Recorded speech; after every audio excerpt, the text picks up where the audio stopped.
Hola, mi nombre es Óscar Sánchez, soy urbanista y académico del Colegio de Urbanismo de la Facultad de Arquitectura de la Benemérita Universidad Autónoma de Puebla. Muchas gracias por seguir con nosotros en la reunión de usuarios SIGSA ESRI 2020 virtual. El nombre del tema es Sistema de Información Geográfica para la Mitigación de Incertidumbre Territorial Post-Desastre, inundación de la zona diamante de Acapulco en septiembre del 2013.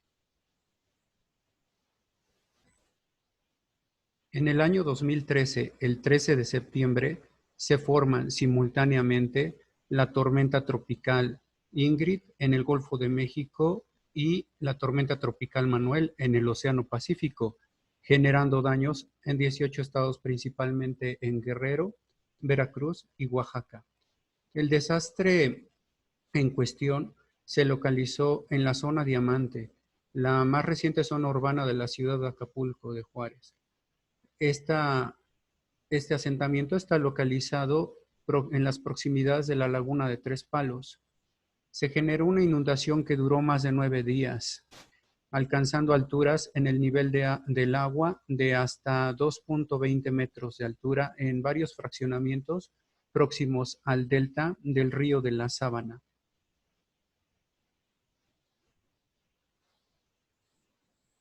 Sin embargo, el Sistema Nacional de Protección Civil alertó a la población el mismo 15 de septiembre, mostrando una ineficiencia catastrófica en cuanto a su papel en la gestión del riesgo.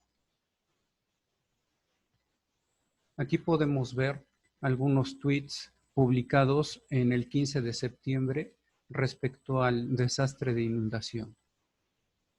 El riesgo por inundación urbano o hidrometeorológico urbano es la probabilidad de que el efecto de un evento ocasione que el nivel del agua rebase un límite tolerable, es decir, un volumen de agua que un sistema urbano no puede ser capaz de drenar.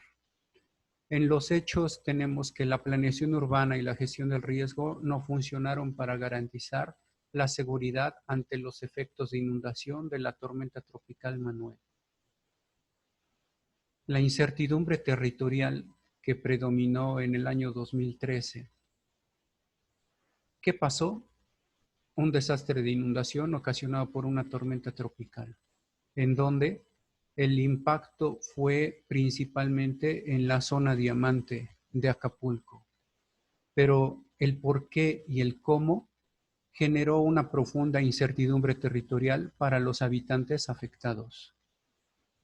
El por qué implica conocer la causa natural y antropogénica del desastre. El cómo implica conocer el proceso del desastre. El punto de partida de esta investigación es la identificación de contradicciones de información oficial, por lo que no existe certeza sobre estas cuestiones. La incertidumbre territorial se puede definir como la información que se tiene acerca de un escenario territorial, de sus elementos y de sus interrelaciones complejas, basada siempre en desinformación y en ausencia de conocimientos.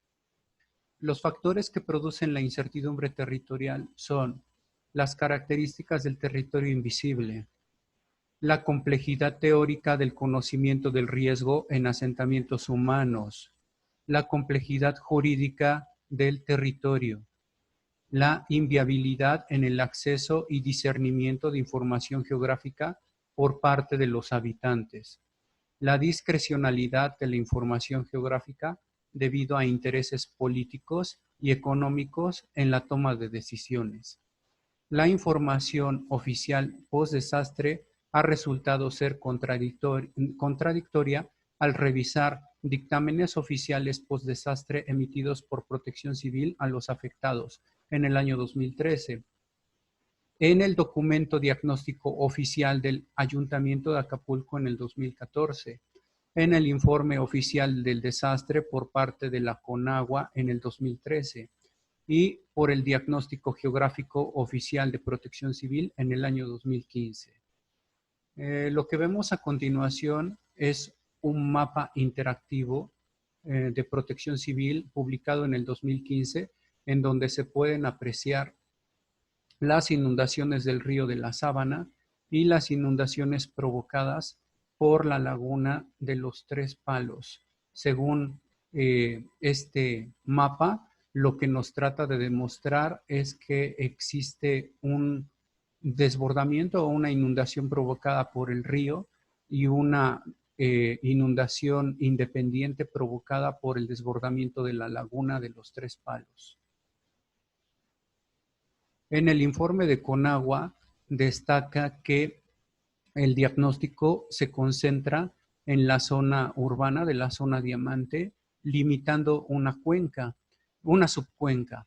Lo importante de este mapa es que no se presenta o no se representa la interconexión entre subcuencas, lo cual es muy importante para comprender el fenómeno.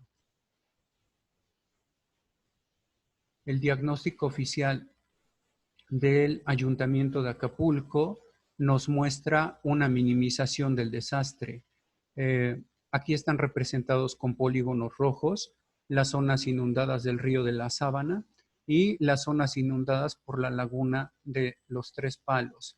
Como se puede ver, el mapa tiene la intención de minimizar el desastre.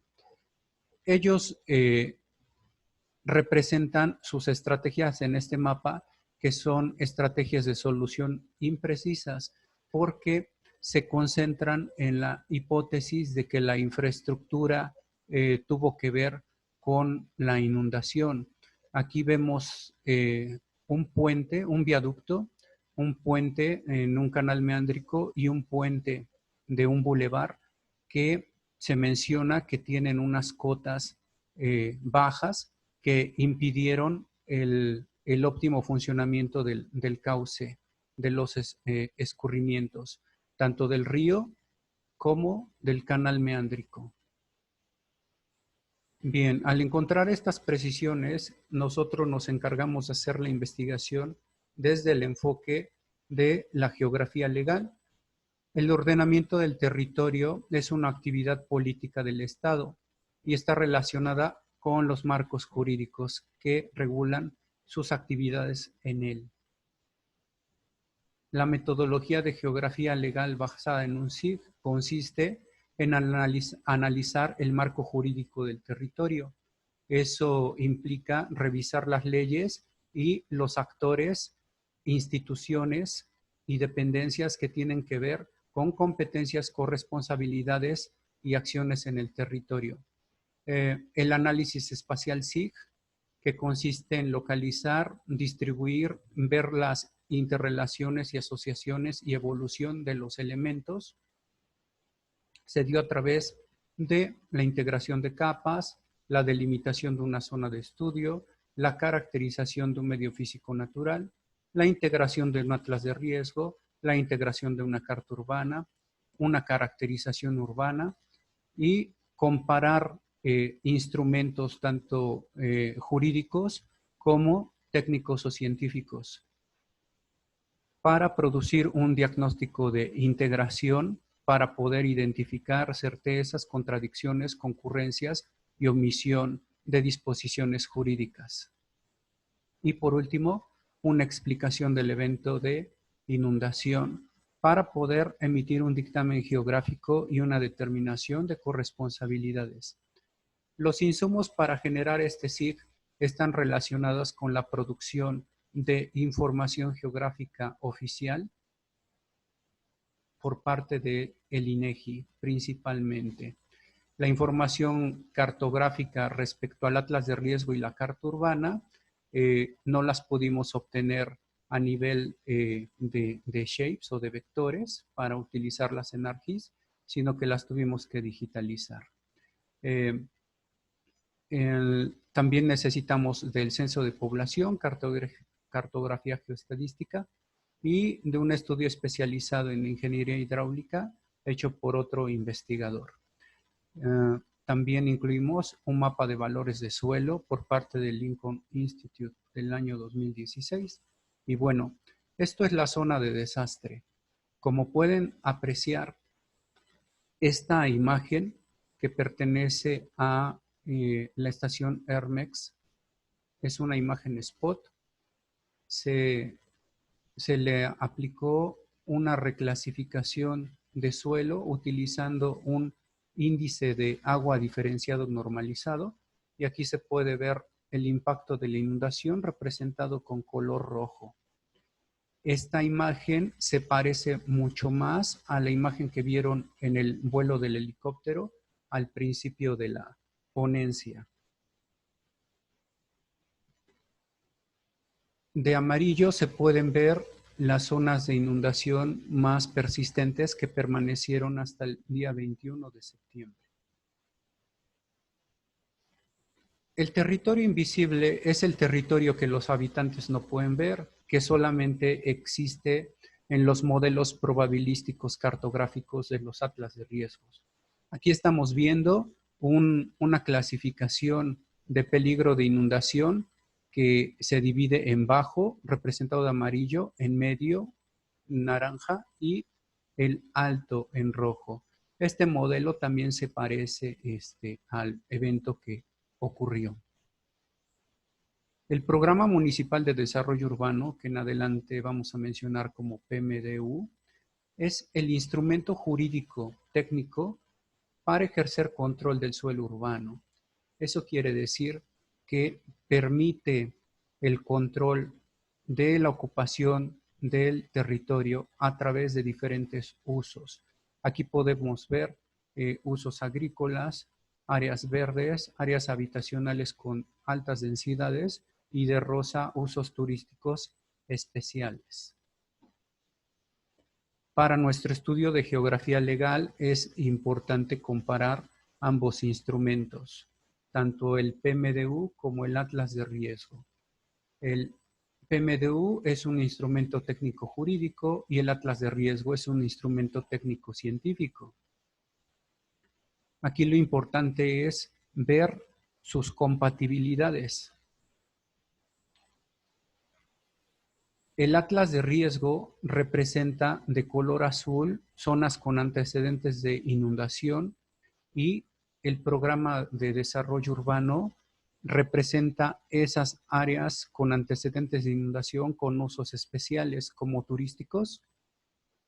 En esta zona que estoy señalando existen en la actualidad campos de golf, y en esta zona que colinda con el río de la Sábana está zonificado como áreas verdes y áreas agrícolas, por lo cual se considera que el PMDU tomó en cuenta la información del Atlas de Riesgo. Esta es la línea jurídica de tiempo de impacto en el territorio. Aquí vemos cómo el programa de desarrollo urbano es muy importante para determinar las características del territorio que permiten al desarrollo inmobiliario ser legal. Luego viene el desastre y se produce la incertidumbre territorial post-desastre. Y en el año 2016, las nuevas regulaciones urbanas. ¿Esto qué implica? La incertidumbre territorial generó conflictos jurídicos como el impago de pólizas de seguro, la desaceleración del desarrollo inmobiliario y la minusvalía inmobiliaria. Es decir, el territorio tuvo un impacto. En esta investigación nos interesa saber cómo sucedió el evento. Aquí lo que tenemos es un mapa de pendientes que nos muestra cómo las zonas iluminadas de color gris son zonas de pendiente planas de hasta 2%. El mapa de dirección de las pendientes nos muestra cómo los escurrimientos se dirigen a esta zona que estoy señalando. Mientras que el mapa hidrográfico nos da entendimiento de cómo funciona la subcuenca del río de la Sabana y la subcuenca de la laguna de Tres Palos. Está indicado con un polígono delimitado de color fucsia la zona de inundación. Bien, tenemos que el río de la Sábana viene de norte a sur y tiene su punto de descarga aquí, justo en el límite de la subcuenca de la laguna de Tres Palos, que recibe todos estos escurrimientos del norte. El río de la Sábana después se convierte en una corriente que pasa por la laguna y descarga a través de un canal meándrico hacia el Océano Pacífico. Es muy importante entender el sistema hidrológico en este mapa hidrográfico para entender dónde están los puntos de descarga de las subcuencas. Entonces vemos que hay una descarga del lado poniente, que es en la playa de Revolcadero, que sirve para los escurrimientos del Cerro de la Navidad, que son estos tres, que van a dar a un canal meándrico. Mientras que todos los escurrimientos que vienen del río de la Sábana tienen que descargar aquí en la laguna de Tres Palos, y a su vez la laguna de Tres Palos descarga al océano. Ahora, lo que estamos viendo es un modelo de elevación utilizando imágenes LIDAR, en donde tenemos representadas de color gris las zonas más bajas que se encuentran por debajo del nivel del mar. Y tenemos ilustrados unos puntos de control marcados con una X, un foco y otra X, para representar el perfil de este río de la Sábana, en donde tiene una pendiente que baja 10 metros en 7 kilómetros. La pendiente de ese sistema, la pendiente general es de 1.5%, por lo cual se puede considerar que es una pendiente muy baja, muy plana. El subsistema B, que está marcado por esta X que estoy señalando, un canal artificial, y después el canal meándrico hasta ir a la playa de Revolcadero, tiene una pendiente general menor al 0.5% y tiene unas contrapendientes, como se puede observar acá.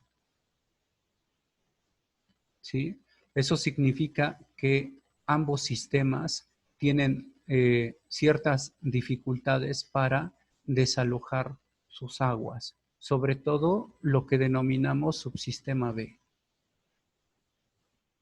Ahora, viendo esos subsistemas, cómo funcionan en este hidrograma que desarrolló Mejía en el año 2014, podemos ver lo siguiente. En el eje de las Y tenemos el gasto en metros cúbicos sobre segundo, y en el eje de las abscisas tenemos el tiempo, las fechas y las horas. Esto es importante porque aquí el 14 de septiembre comienzan las lluvias y tenemos una aceleración del gasto en los puntos marcados en el mapa anterior, que pertenecen a puentes o a secciones de cauces. Entonces, lo que observamos es que después del 15 de septiembre, más o menos a las 9 horas, se comienza a dar un aumento del gasto y después una disminución, es decir, un estancamiento cuando tenemos la lluvia. ¿Ok? Aquí es a donde se presenta la inundación. Estas cruces rojas están marcando el gasto que se está presentando en el río de la Sábana. Como pueden ver, el gasto en el río de la Sábana es constante, mientras que en el canal meándrico estamos teniendo estancamiento o inundación. ¿Ok? Después tenemos el dato siguiente. Se abre la bocabarra de la laguna de los Tres Palos y eso se da a las 11 horas del día 15 de septiembre. Y cuando la bocabarra de la laguna se abre, aumenta el caudal, aumenta el gasto de la laguna y también comenzamos a tener un aumento del gasto del canal meándrico hasta llegar a la normalización. Esto es muy importante porque este hecho demuestra que la laguna de Tres Palos es el sistema más importante para evitar las inundaciones de la zona Diamante. Aquí podemos ver del lado derecho un calendario que indica que la apertura de esta bocabarra se debe de dar durante el mes de julio. ¿Ok? Y el periodo de lluvias en Acapulco está considerado de junio a octubre. Obsérvese cómo en julio es donde se debe de romper la cabeza hidrostática de la laguna para que tenga un desagüe artificial cuando no lo rompe la misma presión del agua. Entonces, aquí en esta gráfica podemos observar el volumen de agua. Aquí en el eje de las Y's, la capacidad es en millones de metros cúbicos y está representado con una línea azul marino el incremento del área. Entonces, la barra se rompe a los 1.06 metros sobre el nivel del mar. Y es importante que si no se rompe de manera natural, se rompa de manera artificial para evitar estas inundaciones. Ahora, en cuanto al diagnóstico urbano, tenemos lo siguiente. Esta es la delimitación de la zona de estudio a nivel urbano. Se puede ver como el límite norte es el río de la Sábana, porque estas zonas son agrícolas. Ahí están identificadas algunas de las colonias principales como referencia. Y tenemos a nivel urbano el estudio desde la formación del asentamiento, que tuvo su origen sobre todo en el cambio de propiedad de suelo, de tenencia de la tierra. Están representados de color verde la propiedad ejidal o las zonas parceladas. Y todo esto vino a formar el banco de tierras de la zona Diamante. Aquí podemos ver un mapa de densidad de vivienda en donde se puede apreciar como de color amarillo representa a la densidad de menos de 10 viviendas por hectárea, lo cual se puede considerar como una densidad muy baja, sobre todo en las colindancias del canal meándrico y en las zonas de usos turísticos de la zona Diamante. Mientras que las zonas más densamente pobladas, que llegan hasta más de 100 viviendas por hectárea, están en estas unidades habitacionales. Bien, aquí tenemos un mapa de viviendas habitadas y lo que nos muestra es que hay hay un porcentaje de viviendas habitadas alto, de 80 al 100% en estos polígonos azules y de 60 a 80% en estos polígonos de color morado. Bien, ahora respecto a los impactos del desastre a nivel urbano, tenemos un incremento de viviendas muy pobre ya registradas en el año 2015. Apenas más de 200 viviendas nuevas en este polígono azul. Aunque el desarrollo inmobiliario se desaceleró, pues sigue existiendo. Y este mapa es importante porque son los valores de suelo. Nos demuestran cómo bajaron los valores de suelo en las zonas inundadas, que en el año 2016 teníamos un registro de menos de $100 por metro cuadrado, mientras que en la Punta Diamante o en las zonas más altas, los valores de suelo rebasan los $1,000 por metro cuadrado. Bien, el diagnóstico del medio físico natural nos demuestra que las características físico-ambientales del territorio favorecen las inundaciones en la zona Diamante, cuando se da la combinación entre cantidad de agua originada, precipitada y almacenada, y la existencia de cualquier obstáculo de cauces y drenajes de la red hidrológica. La causa de inundación del 2013 en la zona Diamante se debió principalmente por la no apertura de la bocabarra de la laguna de los Tres Palos. la laguna se comportó como un cuerpo de almacenamiento y su nivel aumentó durante el 15 de septiembre. El diagnóstico del medio físico natural nos revela que el desarrollo urbano de la zona diamante es viable siempre y cuando sea eficiente la gestión del riesgo.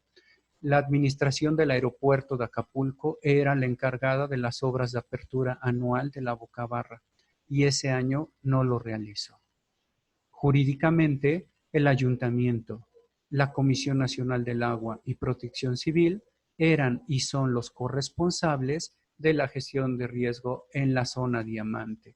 El aeropuerto no tenía nada que ver jurídicamente, sin embargo, pues según el plan de riesgo, ellos eran los responsables. Algunas obras viales disminuyeron la capacidad de descarga de la subcuenca del río de la Sabana, como lo vimos en la gráfica. Sin embargo, en condición de desbordamiento de esta, no fueron determinantes del desastre, como lo indicaba el Ayuntamiento de Acapulco. Ninguna vivienda causó o generó algún tipo de obstáculo para los cauces o drenajes de las subcuencas, como lo indicaron muchos medios de información en el año 2013. Los diagnósticos sobre omisiones geográficas son: al año 2018 no existían delimitaciones geográficas de cuerpos de agua y de sus respectivas áreas de influencia por parte de la Comisión Nacional del Agua. No existen las delimitaciones geográficas de la Ley de Aguas, la Ley Nacional de Aguas en el Programa Municipal de Desarrollo Urbano del 2001. Y la zona de riesgo de inundación de la zona diamante no existe en el PMDU. Esto es importante porque a nivel de planeación urbana, el PMDU zonifica y determina todo, y es el ayuntamiento a través de este instrumento el que tiene toda la responsabilidad de la gestión del ordenamiento del territorio. Y al no existir ni las delimitaciones geográficas de los cuerpos de agua, ni sus áreas de influencia, ni las zonas de riesgo, pues eso se presta a malas interpretaciones y actos de negligencia o de corrupción en el territorio. Lo que estamos viendo es el dictamen geográfico, que es este polígono verde que nos muestra las áreas de usos especiales, es decir, no habitacionales, del Programa de Desarrollo del 2001, que son áreas agrícolas, áreas verdes y áreas de protección natural. Y vemos un polígono asurado en donde están representadas las viviendas que invadieron esos usos de suelo. No tenemos conocimiento, no pudimos tener acceso a licencias de construcción de estas viviendas para poder saber si la negligencia fue del ayuntamiento o no. Sin embargo, en el momento del desastre, Protección Civil emitió dictámenes sin fundamentos ni científicos ni técnico-jurídicos para señalar que viviendas que no se encuentran dentro de estos polígonos restringidos cometieron actos de invasión a zonas prohibidas para usos habitacionales, lo cual no es cierto. En nuestro diagnóstico identificamos 2.939 viviendas, que son estas, las que están representadas por el asurado, y están ocupando usos de suelo restringidos. Conclusiones. Existieron dos escenarios de incertidumbre territorial, el predesastre y el postdesastre. Es en el segundo en donde se presentan contradicciones entre los argumentos técnicos oficiales respecto a las causas del desastre. El desastre fue consecuencia del escenario de incertidumbre territorial predesastre, cuyas características principales han sido una serie de deficiencias en la gestión del riesgo y en la planeación urbana. Ambos escenarios de incertidumbre territorial han sido construidos a partir de los ámbitos estructural por la omisión de información de ordenamiento del territorio por parte del Estado, económico por la omisión de información sobre el riesgo por parte de el desarrollo inmobiliario con el propósito de acumular capital desde el ámbito geográfico a través de la inviabilidad de obtener conocimiento urbano del territorio, limitaciones tecnológicas, técnicas y científicas, y también políticas en materia de sistemas de información geográficos, oficiales, eficientes y abiertos. Hemos de recordar que no es suficiente con que existan los atlas de riesgo.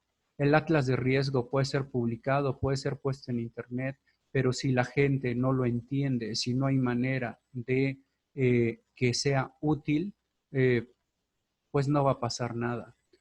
Jurídico. El sistema jurídico transfiere al territorio competencias y concurrencias que pueden llegar a formar ausencias de información y contradicciones, como las que vimos en los diagnósticos, en donde Protección Civil, en donde el ayuntamiento y donde Conagua dieron dictámenes o hipótesis del desastre diferentes. Sin un SIC integral y abierto, la incertidumbre territorial se manifiesta tanto en habitantes como en especialistas y en autoridades, alterando el conocimiento del territorio, produciendo problemas complejos. Los principales afectados, como podemos ver, siempre son los habitantes. La geografía legal a través de los SIG da fundamentación y motivación a la solución de este tipo de problemas. Muchas gracias por su atención. A continuación, tenemos un espacio de 10 minutos para sus preguntas.